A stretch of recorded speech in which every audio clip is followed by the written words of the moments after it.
కృష్ణా జిల్లా మోపిదేవి మండలం పెదప్రోలు గ్రామ పంచాయతీ ప్రశాంత్ నగర్ లో కాకలముడి రాజేష్ అనే మహేష్ బాబు వీరాభిమాని ఉన్నాడు. ఇతడికి భార్య సుజాత, ముగ్గురు కుమారులు. అయితే రాజేష్ కు మహేష్ బాబు అంటే ఎంత పిచ్చంటే చిన్నతనం నుంచే ఆటో రిక్షా నడుపుకునే రాజేష్ మొదట మహేష్ బాబు తండ్రి కృష్ణ అభిమాని.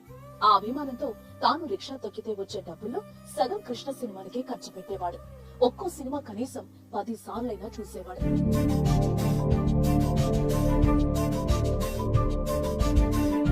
అలా రాజేష్ పెళ్లయ్యాక మహేష్ బాబు సినిమాలు చూడటం ప్రారంభించాడు.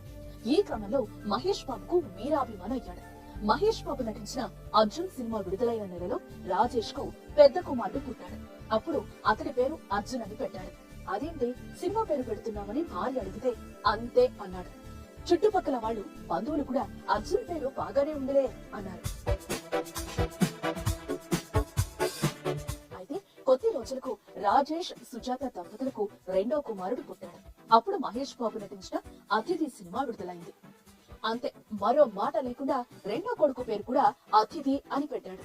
అప్పుడు కూడా గ్రామస్తులు, బంధువులు ఏంట్రా ఆ సినిమా పేర్లు పెడతావు, రేపు ఆ పిల్లలు పెద్ద అయితే నిన్ను తిట్టుకుంటారన్నా రాజేష్ అస్సలు ఒప్పుకోలేదు. అతిథి అని పేరు పెట్టేశాడు. తర్వాత మూడోసారి కూడా రాజేష్ కు కొడుకే పుట్టాడు. అప్పుడు మహేష్ బాబు నటించిన ఆగడు సినిమా రిలీజ్ అయింది. ఊరు వాడ అంతా ఒరే రాజేష్, మీ చిన్నవాడికి ఆగడు అని పేరైతే పెట్టవుగా అంటూనే ఉన్నారు. అంతలోనే రాజేష్ మూడో కొడుకు పేరు ఆగడు అని పెట్టేశాడు. ఇద్దరు కొడుకుల పేర్లు పెట్టినప్పుడు ఏమి అనని భార్య ఈసారి మాత్రం విభేదించింది. మరీ ఆగడు అని పెడితే తోటి కుర్రాళ్ళు ఎగతాళి చేస్తారు, వద్దు అన్నది. కానీ రాజేష్ వినలేదు. చివరికి ఆధార్ కార్డ్ నమోదు కేంద్రం వాళ్ళు అబ్జెక్షన్ పెట్టినా కూడా లెక్క చేయలేదు.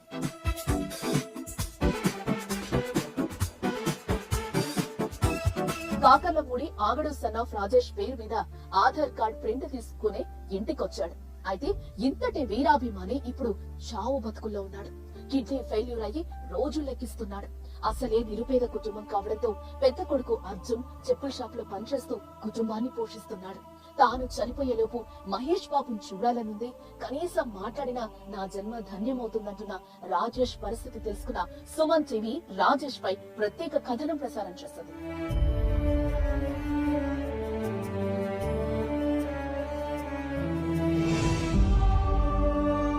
అయితే అది చూసిన మహేష్ బాబు తన టీం ను ఆ గ్రామానికి పంపించి అతిథి ఆగడులను చిల్డ్రన్స్ పబ్లిక్ స్కూల్ మోపిదేవిలో చేర్పించి వారికి కావలసిన స్కూల్ ఫీజులు, యూనిఫామ్ ఖర్చులకు డబ్బులు సమకూర్చారు. ప్రతి సంవత్సరం వాళ్ళ చదువులకు తామే సమకూర్చుతామని చెప్పినట్టు స్కూల్ ప్రిన్సిపల్ చెప్తున్నారు. మొట్టమొదటి నాకు అశోక్ గారని కథలోనైంది, మంచి స్నేహితులు. ఆ పిల్లలు నా దగ్గర చదువుతున్నారు. ఇలాంటి విషయాలు మొత్తం చెప్పిన అతిథి ఆగడ ఉన్నారండి. మహేష్ ఫ్యాన్స్, మహేష్ బాబు గారి ఫ్యాన్స్ అండి. వాళ్ళు ఇట్లా చదివించారండి, మీ చేతి కింద ఉన్నారేంటి అని అన్నారు.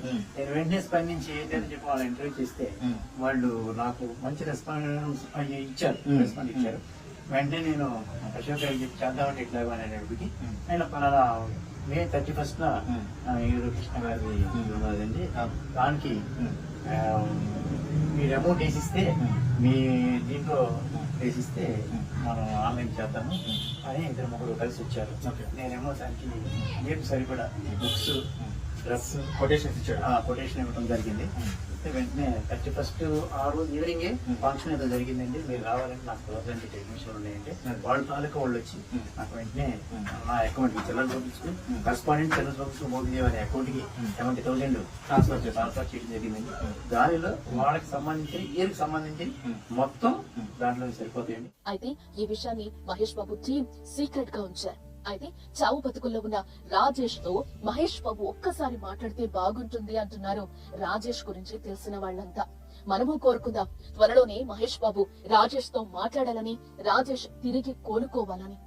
ఏదేమైనా అభిమాని ఆపదలో ఉంటే ఆదుకున్న మహేష్ బాబు గ్రేటే కదా.